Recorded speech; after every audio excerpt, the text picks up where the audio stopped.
Shalom saudara yang dikasihi Tuhan Yesus Kristus, selamat pagi, salam sejahtera buat saudara semua dimanapun saudara berada. Damai dan sukacita oleh Roh Kudus melimpah senantiasa dalam hati dan kehidupan saudara semua. Sebelum kita mendengarkan renungan firman Tuhan, mari sama-sama kita berdoa. Bapa kami yang di sorga, Bapa yang mulia dan kudus, Bapa di dalam nama Tuhan Yesus Kristus, kami bersyukur untuk kemurahan-Mu ya Tuhan. Engkau sudah memberkati dan melindungi kami di sepanjang malam hingga pagi hari ini. Kami bersyukur untuk kekuatan dan kesehatan yang Tuhan berikan kepada kami. Saat ini ya Tuhan, kami mau mendengarkan sabda firman-Mu. Berbicaralah kepada setiap kami. Urapi kami Tuhan. Kami rindu dibentuk oleh kebenaran firman-Mu. Dalam nama Tuhan Yesus Kristus, kami siap untuk menyambut firman-Mu. Haleluya. Amin. Saudara yang dikasihi Tuhan, ayat renungan kita pada saat ini terdapat di dalam Amsal 19 ayat yang pertama. Tertulis demikian, lebih baik seorang miskin yang bersih kelakuannya daripada seorang yang serong bibirnya lagi bebal. Saudara yang dikasihi Tuhan, sepasang suami istri mengundang 6 orang teman mereka untuk makan malam bersama di rumah mereka. Mereka memiliki seorang anak yang masih kecil berusia 6 tahun. Pada hari yang ditentukan, ke-6 orang teman mereka itu tiba dan dipersilahkan masuk. Setelah berbincang-bincang beberapa saat di ruang tamu, mereka pun kemudian duduk di meja makan untuk makan bersama. Sebelum mulai makan, tuan rumah berkata kepada anaknya, "Kamu yang berdoa ya untuk makan malam ini?" Anaknya kaget dan berkata, "Tapi papa, aku nggak tahu bagaimana berdoa." Ayahnya mengatakan, "Ikuti saja doa papa." Anak kecil itu menatap ayahnya dengan keraguan.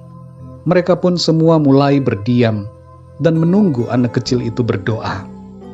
Anak itu pun memulai doanya dengan berkata, "Oh Tuhan, mengapa aku mengundang 6 orang ini ke rumah kami?" Saudara yang dikasihi Tuhan, dalam Amsal 19 ayat yang pertama tertulis, lebih baik seorang miskin yang bersih kelakuannya daripada seorang yang serong bibirnya lagi bebal.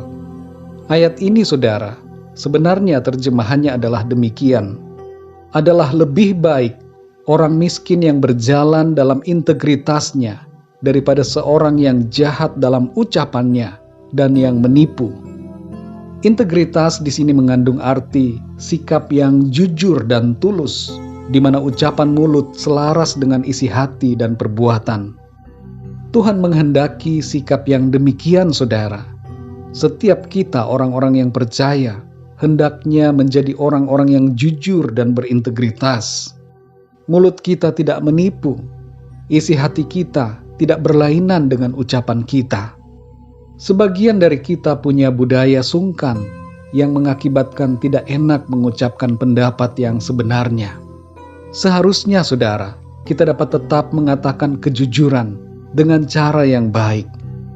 Kalau selama ini kita punya kebiasaan berdusta, maka marilah kita bertobat dan ubah diri kita seturut dengan kehendak firman Tuhan.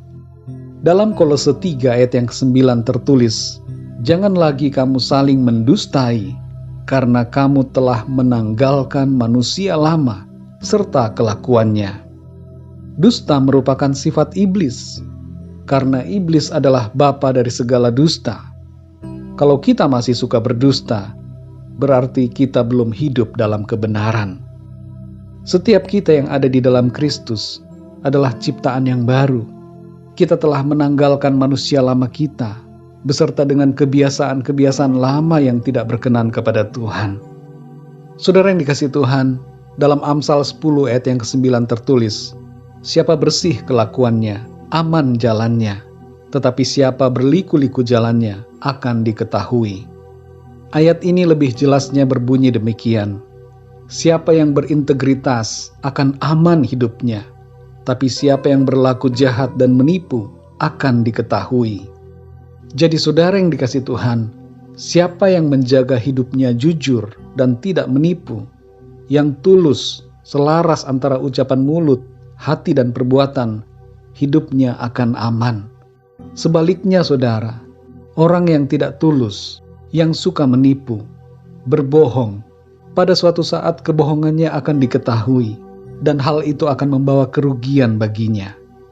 Mari saudara yang dikasihi Tuhan, jadilah pribadi yang berintegritas baik, sesuai dengan kehendak Tuhan. Jangan lagi kita berdusta, berbohong, menipu, tapi berkatalah jujur, miliki hati yang tulus, dan hiduplah dalam integritas. Orang yang jujur dan berintegritas dikenan Tuhan.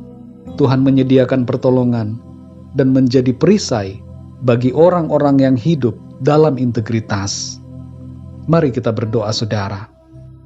Bapa kami yang di sorga, Bapa di dalam nama Tuhan Yesus Kristus, kami mengucap syukur untuk firman-Mu ya Tuhan, yang kembali mengajar kami, membentuk kami ya Tuhan, menjadi pribadi-pribadi yang semakin berkenan kepadamu.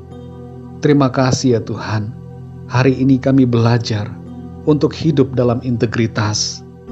Tolong kami ya Tuhan, bersihkan dan murnikan hidup kami, jamah hati kami, dan kuduskanlah kami. Ubah kami ya Tuhan, sehingga kami menjadi pribadi-pribadi yang ucapan kami selaras dengan isi hati kami, dan selaras dengan perbuatan kami. Tolong kami Tuhan, kami rindu untuk menjadi anak-anak-Mu yang sungguh-sungguh hidup dalam kebenaran. Kami bukanlah anak-anak iblis yang mempunyai sifat dusta. Tolong kami Tuhan, berikan kami hikmat-Mu, dan tuntun kami Roh Kudus, supaya kami sungguh-sungguh menjadi pribadi yang memiliki integritas yang baik, sesuai dengan kehendak-Mu. Terima kasih Tuhan, pimpinlah kami di sepanjang hari ini, dalam segala apapun yang kami kerjakan, biarlah Tuhan, nama-Mu senantiasa dimuliakan di dalamnya.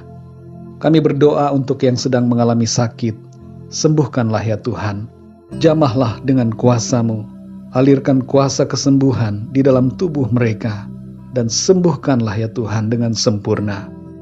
Yang sedang bergumul dalam masalah pekerjaan, Tuhan bukakan jalan, berikanlah pekerjaan kepada setiap orang yang saat ini sedang membutuhkan pekerjaan. Berkatilah setiap usaha, bisnis anak-anak-Mu ya Tuhan, dan cukupkanlah ya Tuhan segala keperluan kami, menurut kekayaan dan kemuliaan-Mu Tuhan.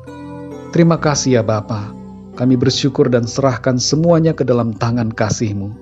Dalam nama Tuhan Yesus Kristus kami berdoa dan mengucap syukur. Haleluya, amin. Puji Tuhan, saudara yang dikasihi Tuhan, saya percaya firman Tuhan menjadi berkat dan kekuatan buat saudara semua, dan Roh Kudus akan menolong saudara untuk lebih lagi memahami kebenaran firman Tuhan. Tuhan Yesus memberkati saudara semua. Sampai jumpa dalam renungan yang berikutnya. Haleluya.